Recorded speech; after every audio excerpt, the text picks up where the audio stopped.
do a show on curiosity. Why? Well, I think it's a really interesting topic. Why?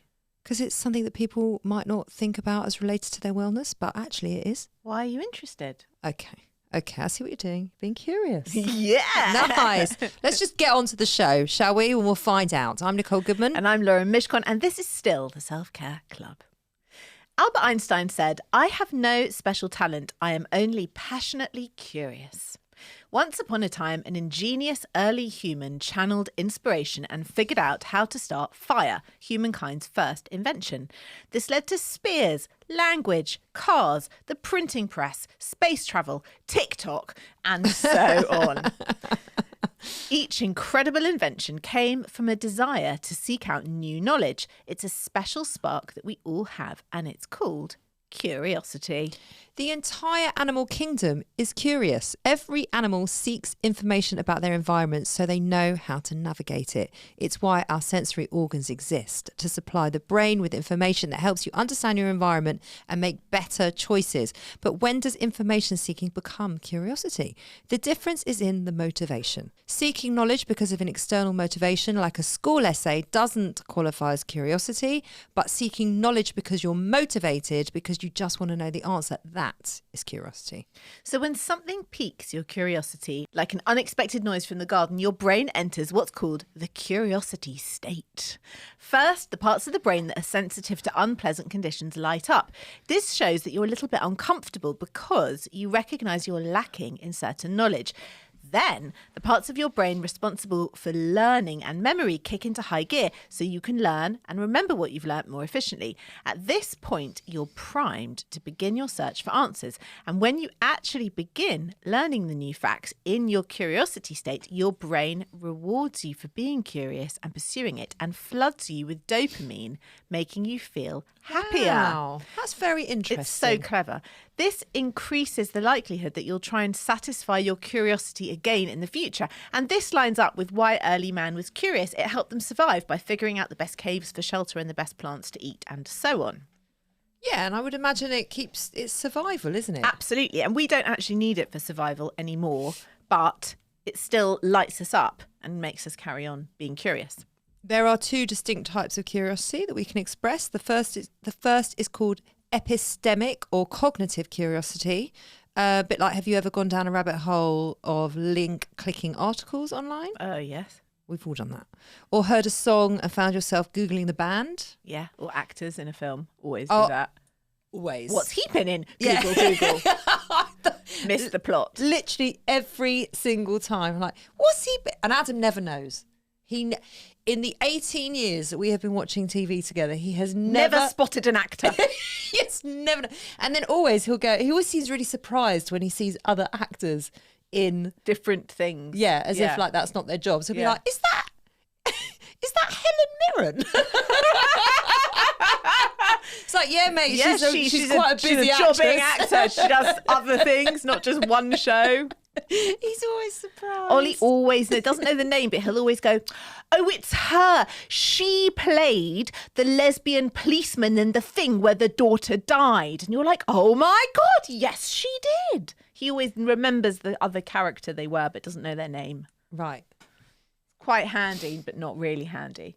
Because it's the most annoying thing when you're watching something and you know you've seen them in something. Yes. And you don't know where you've seen them. Yes. Yeah, we so had always, it the other day. Always pull the cast up.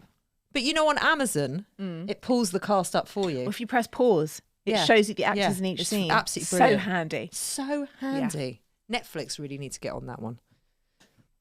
So that's basically epistemic or cognitive curiosity. That's what it is. Yes. Yeah. Yes. So when you feel that thirst to acquire new knowledge, your brain actually responds as if you are really thirsty or actually hungry. And that's why it feels so great to satisfy your curiosity. Yeah.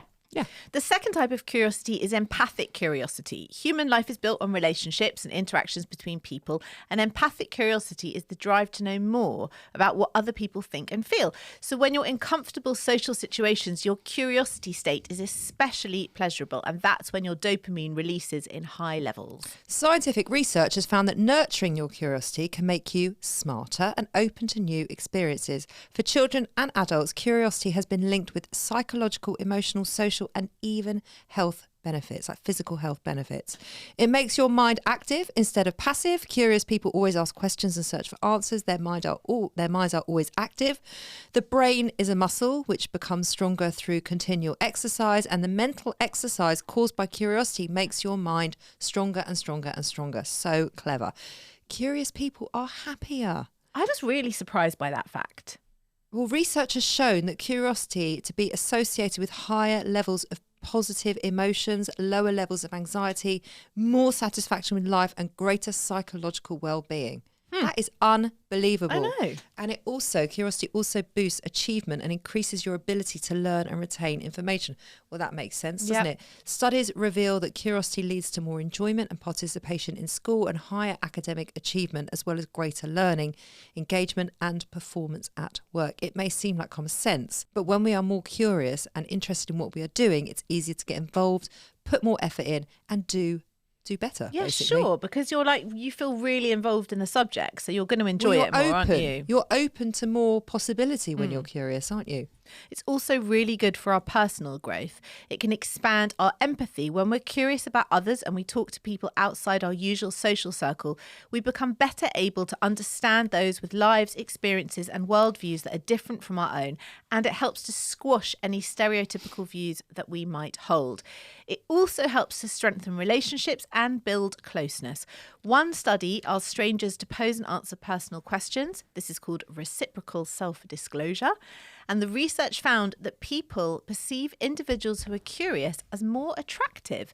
Wow, I agree with that. And they feel closer to curious individuals even after just one conversation. Of course. The degree to which you are curious is correlated with your level of openness to personal growth opportunities and your capacity to connect with others. That makes total sense. It does, doesn't it? Totally. But what about the downsides? Well, it can make you do things that may have painful or unpleasant results, suggests a study. Curiosity is sometimes so powerful that it leads people to opt for situations that have no apparent benefits. Just as curiosity drove Pandora to open the box despite being warned off it, curiosity can tempt us to seek information with predictably bad consequences. Example: don't go snooping through your partner's phone or your parents' bedside table drawers. No. Some people's deep-rooted desire to resolve uncertainty, regardless of the harm it may bring them, seeks out information to satisfy the curiosity without considering the consequences. That's just a different side of curiosity, though.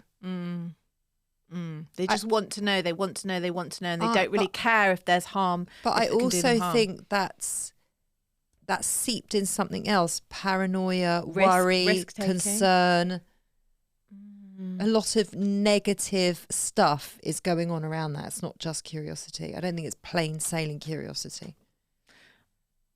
I think there's an element of possible self-destruction in that. Yeah, totally. And being curious might also distract you from what you have to do. So curiosity can distract you and shift your focus to unimportant things when you're supposed to be focusing. Yeah. Again, that makes sense. This is especially true in a world where we have a lot of things that can give us new information in a second, like an Apple Watch. What's the sigh? You know what the sigh is. Don't get stroppy. Oh, because you are distracted. You know what the sigh is. Sometimes you get distracted. Yeah. Yeah, okay. That's not because of my watch. Okay, yes, it is because of my watch. My watch does buzz sometimes. You. All right, but it's like, it's like, But it's like being told that from like my mother. No, but all of this new tech, I think, makes us all very distracted and unable to sort of just do a task because we constantly have other things that are buzzing into our lives and distracting us all the time. It's distracting us, yes. But is that curiosity? Yes, I guess yes, it is to check it. Who is it? Yes. What is it? What's going on? So yeah, it is curiosity. I mean, you may have bad experiences. A less curious person will always go for what they know and like, while a curious person might be willing to try different things. But that is very important. Yeah. The good part in this case is that you might find something new that you love, or you might end up disappointed. Well, you're never going to know if you don't try. Yeah.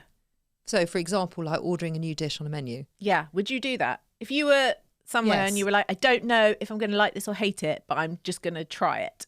Would you do that? I have done it a few times. And it's 50-50. Sometimes you're really happy you did, and sometimes you're not. But then at least you know.